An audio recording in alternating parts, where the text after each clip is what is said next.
យេមែនខ្ញុំមើលខ្លួនឯងអត់ឃើញសោះវាល្ងឹតពេកយកមើលឃើញតែខោអាវដល់ពេលមនុស្សមិនដឹងនៅណាណីនេះបើសិនជានៅក្រោមដើមឈើវិញខ្ញុំគិតថាព្រាយហ្នឹងសុំខ្លាចហើយភូមិស្លែងតាវេតឲ្យតែទៅមួយខែពីរខែដឹងតែងឹតឈឹងទោះជាខ្ញុំខ្មៅមែនតែបើខ្ញុំនៅពេញគឺវាខ្មៅបែបមានពន្លឺតែឲ្យតែឈានជើងចូលស្រុកហើយតែកន្លះខែមួយខែក៏ដោយគឺដឹងតាក្រិនតែម្ដងកើតនៅស្រុកស្រែពិតតែឆ្លក់ទឹកម៉ាស៊ីនសាហាវចាងូតទឹកម្ដងអត់កោតទេសុទ្ធតែលមាស់ស្បែកខ្មៅស្បែកតងូតទឹកម៉ាស៊ីនមិនបានមិនមែនឆ្លក់ទឹកម៉ាស៊ីនទេណាគឺឆ្លក់ទាំងភ្លើងពណ៌របស់ប្រើប្រាស់របស់ញ៉ាំស្អីក៏ដោយដូចជារបស់ទីក្រុងគឺខ្ញុំឆ្លក់ទាំងអស់បន្ទាប់ពីទៅធ្វើចរិតជំទាវនៅស្រុកម៉ាយ៉ាឥឡូវមកវិញគឺយើងដល់វគ្គដាច់បាយហើយអញ្ចឹងយើងមកទិញបន្លែប្លុករបស់របរប្រើប្រាស់ទឹកត្រីទឹកស្អ៊ីវអំបិលស្ករទុកញ៉ាំចាទុកញ៉ាំមួយបាយការវីដេអូមុនមានអ្នកឆ្ងល់ថាគ្រាន់ទឹកត្រីទឹកស្អ៊ីវចាំបាច់ទៅទិញដល់អ៊ីអនហើយកុំទិញក្បែរផ្ទះនិយាយទៅអំបិលស្ករប៊ីចេងទឹកត្រីខ្ញុំមកវាមានតែតាមផ្សារទំនើបឬក៏ម៉ាត់ធំមកតាមអីវ៉ាន់ចាប់ហួយធម្មតាវាអត់មានទេដូចខ្ញុំតែនិយាយមករហូតអញ្ចឹងថាខ្ញុំនឹងវាឆ្លក់នឹងរបស់ប្រេនស៊ីវិល័យទោះបីខ្ញុំជាកូនអ្នកក្រជាកូនអ្នកស្រែមែនតែខ្ញុំចូលចិត្តប្រើរបស់ថ្លៃ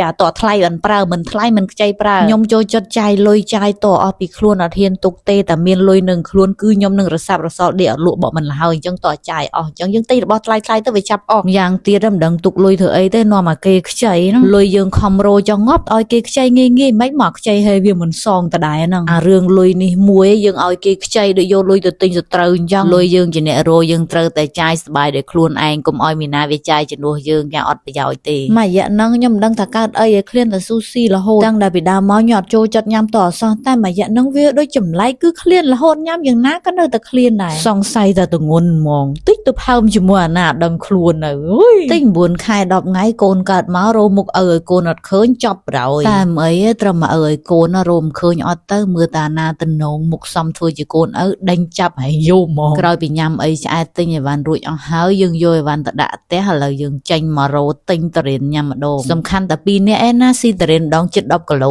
ខ្វះតែ4ខាំឯនេះតែតរៀននឹងមិនខ្ញុំអ្នកទិញណាអ្នកទិញម្ចាស់ឧបត្ថម្ភធំនៅក្នុងការញ៉ាំតរៀននារីម្នាក់នេះហើយគឺជាធនាគាររបស់ខ្ញុំដែលខ្ចីលុយដល់មិនបាច់សងហើយចង់ញ៉ាំអីចង់ធ្វើអីគឺបានគ្រប់ពេលវេលាក្រឮខ្ញុំនិយាយអាឃ្លានភ្លាមគឺនាំបរោះម៉ូតូទៅទិញផ្លេតតែម្ដងអត់ចាំយូរទេខ្ញុំមួយថ្ងៃចង់ខ្លាចក្នុងការនិយាយតែឃ្លានអីតាព្រោះហ៊ានតែនិយាយភ្លាមគឺទិញវាទិញជ្រុលពេកព្រោះខ្ញុំស៊ី10គីឡូអស់មែនណាទៅស៊ីអស់ទៅបីខ្ញុំមនុស្សស៊ីច្រើនមែនប៉ុន្តែរបស់អញ្ចឹងវាខ្ញុំញ៉ាំអត់បានច្រើនទេហើយទិញមកនឹងគ្មានមកជួយញ៉ាំខ្ញុំអីណាទេអស់ហើយមកដុំ2ដុំមកខ្លែប2ខ្លែបទុកឲ្យខ្ញុំញ៉ាំតែឯងប្រងសម្លាប់ខ្ញុំទាំងរស់មិនមែនអានឹងមិនសម្លាប់ដោយការប្រអត់ឯណាសម្លាប់ដោយការឲ្យស៊ីឲ្យងាប់ឃើញឥឡូវទៅចោលខ្ញុំបាត់ហើយទុកខ្ញុំញ៉ាំម្នាក់ឯងហើយខ្ញុំញ៉ាំអស់តែមួយប្រអប់វាតឹងពោះបាត់ហើយនៅសល់ឡើង2ប្រអប់ទៀតខ្ញុំប្រហែលជាត្រូវងាប់ដោយសារតែស៊ីតរ៉េនជ្រុលហួសកម្រិតពេកហើយមើលទៅសម្រាប់តែចប់ប៉ុណ្្នឹងហើយអរគុណបាយបាយ